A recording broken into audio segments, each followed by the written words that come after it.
पुढे एक ब्रेकिंग आणि मोठी बातमी आपण पाहतोय। कोस्टल रोडमुळे मुंबईकरांचा प्रवास आता वेगवान बनणार आहे। आता या गेम चेंजर प्रकल्प लवकरच बनणाऱ्या वाढवण बंदराला जोडण्यात येणार असल्याचं कळतंय। कोस्टल रोड वाढवण बंदराला जोडण्याचे निर्देश मुख्यमंत्री एकनाथ शिंदे यांनी दिलेत। तसंच पालघरमध्ये विमानतळ बांधण्यासंदर्भात फिजिबिलिटी रिपोर्ट हा सादर करण्याचे आदेश देखील मुख्यमंत्र्यांनी दिल्याचं कळतंय।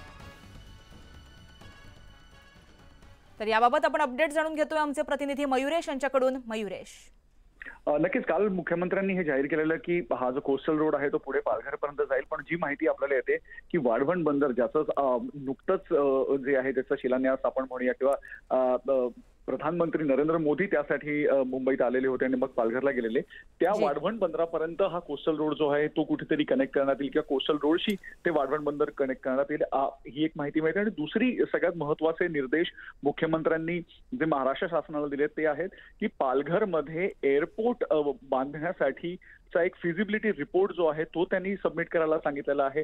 जर तिथे एअरपोर्ट सुद्धा बांधलं गेलं तर कनेक्टिव्हिटी जी आहे ती पालघरची आणि वाढवण बंदराची ही बाकीच्या राज्यांशी व्यवस्थित होऊ शकेल, कारण का बाजूलाच आपल्याला माहिती आहे तर गुजरात आहे आणि जो ओघ JNPT कडे येतो या वाढवण बंदरामुळे तो ओघ जो आहे तो सगळा पालघरकडे जाणार आहे आणि पुढे गुजरातकडे जाईल। त्याच्यामुळे या बंदरामुळे बाकीच्या राज्यांची कनेक्टिव्हिटी कशी अजून जास्त चांगली करता येईल याच्यासाठी याच वाढवण बंदराच्या आसपास म्हणजे पालघरमध्येच एअरपोर्ट बांधता येईल का याचा फिजिबिलिटी रिपोर्ट जो आहे तो मुख्यमंत्र्यांनी सांगितलेला आहे लवकरात लवकर महाराष्ट्र सरकारला सबमिट करायला। जी नक्कीच मयुरेश, धन्यवाद तुम्ही दिलेल्या माहितीसाठी। अपडेट घेत राहू।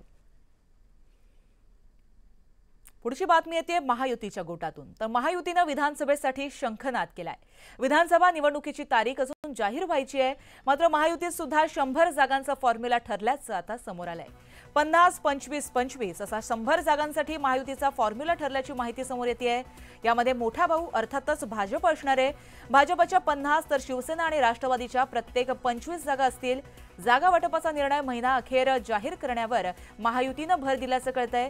तर 100 जागा जाहीर होताच महायुतीचा प्रचाराचा धडाका जो आहे तो प्रत्यक्ष आपल्याला पाहायला मिळणार आहे।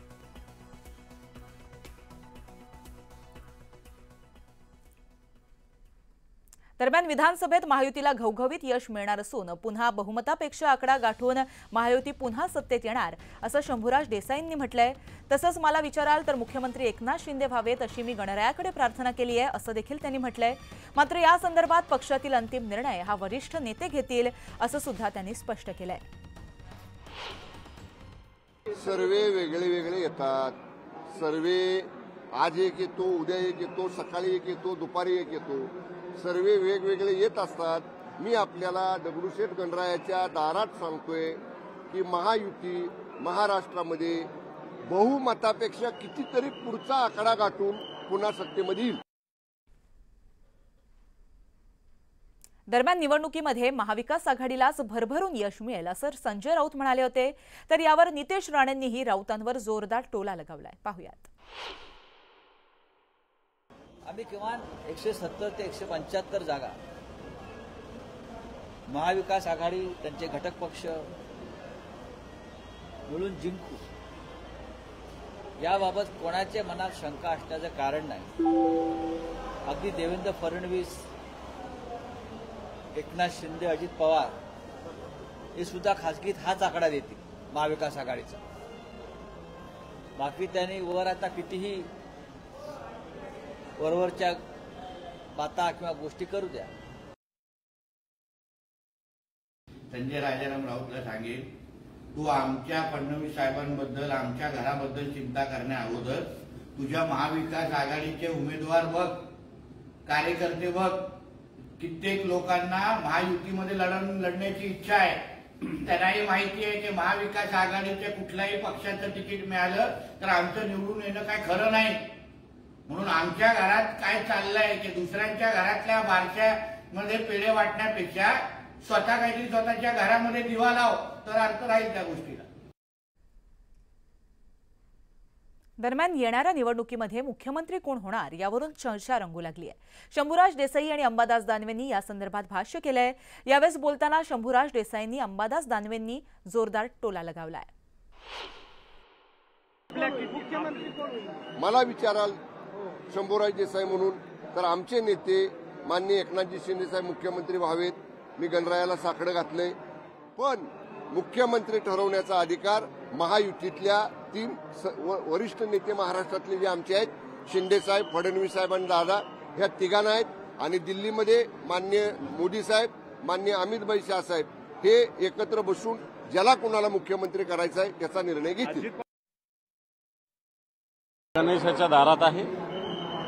शंभूराजे देसाई भले आमचे आणि त्यांचं राजकीय विरोध असेल, पण त्या गणेशाच्या दारात असल्यामुळे मला असं वाटत नाही राजकीय काही बोलण्याची गरज आहे. त्यांनी गणेशोत्सवाच्या मला शुभेच्छा दिल्या, मी त्यांना शुभेच्छा दिल्या, परंतु त्यांनी जी इच्छा व्यक्त केली ती पूर्ण बिलकुल होणार नाही असं या महाराष्ट्रातील जनतेनं ठरविलेलं एवढं नक्की. तर राष्ट्रवादी शरदचंद्र पवार पक्षाच्या वतीनं मुंबईत 7 जागांवर दावा करण्यात आलाय.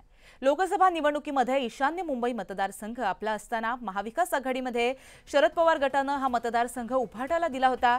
आता विधानसभेसाठी मुंबई शहरात शरद पवार गट 7 जागांवर ठाम असल्याचं कळतंय. यात अणुशक्ती नगर, कुर्ला, वर्सोवा, अंधेरी पश्चिम, दहिसर, घाटकोपर पूर्व, घाटकोपर पश्चिम या त्या जागा असल्याचं कळतंय. मुंबईतील जागांसाठीचा महाविकास आघाडीचा फॉर्म्युला अद्याप निश्चित झालेला नाहीये. मात्र मुंबईत विधानसभेच्या एकूण 36 जागा आहेत. याबाबत महाविकास आघाडीच्या वरिष्ठ नेत्यांमध्ये सध्या मोठ्या प्रमाणात चर्चा सुरू आहे.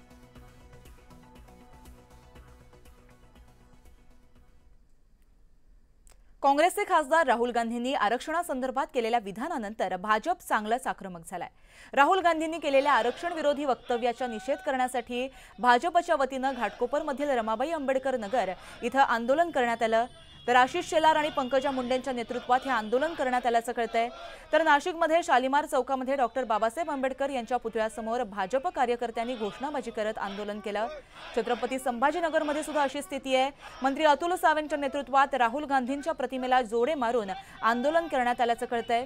तर अमरावतीमध्ये मधली सुद्धा दृश्य आपण पाहतोय. डॉक्टर बाबासाहेब आंबेडकर यांच्या पुतळ्यासमोर राहुल गांधी यांच्या विरोधात आंदोलन करत घोषणाबाजी करण्यात आली. यावेळेस राहुल गांधींच्या पोस्टरला जोडे मारत आंदोलन करण्यात आलं, जाळपोळ करण्यात आली.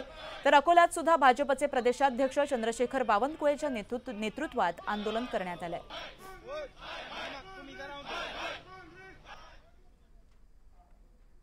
सोलापूर जिल्ह्यातील बार्शीमध्ये आमदार राजेंद्र राऊत यांचं बेमुदत आंदोलन सुरू आहे. आज आंदोलनाचा दुसरा दिवस आहे. मराठा समाजाला आरक्षण देण्यासाठी विशेष अधिवेशन बोलवण्याची मागणी यावेळेस राजेंद्र राऊत यांनी केली आहे. तर राजेंद्र राऊत यांनी मराठा आंदोलक मनोज जरांगेंवर निशाणा साधलाय. त्यानंतर सोलापूर जिल्ह्यातील अकलूजमध्ये राजेंद्र राऊत यांच्या विरोधात मराठा बांधवांनी आंदोलन सुरू केलंय. मराठा क्रांती मोर्चा राज्य समन्वयक धनाजी साखळकर यांच्या नेतृत्वामध्ये आमदार राजेंद्र राऊत यांच्या प्रतिमेला जोडे मारून निषेध व्यक्त केला गेलाय.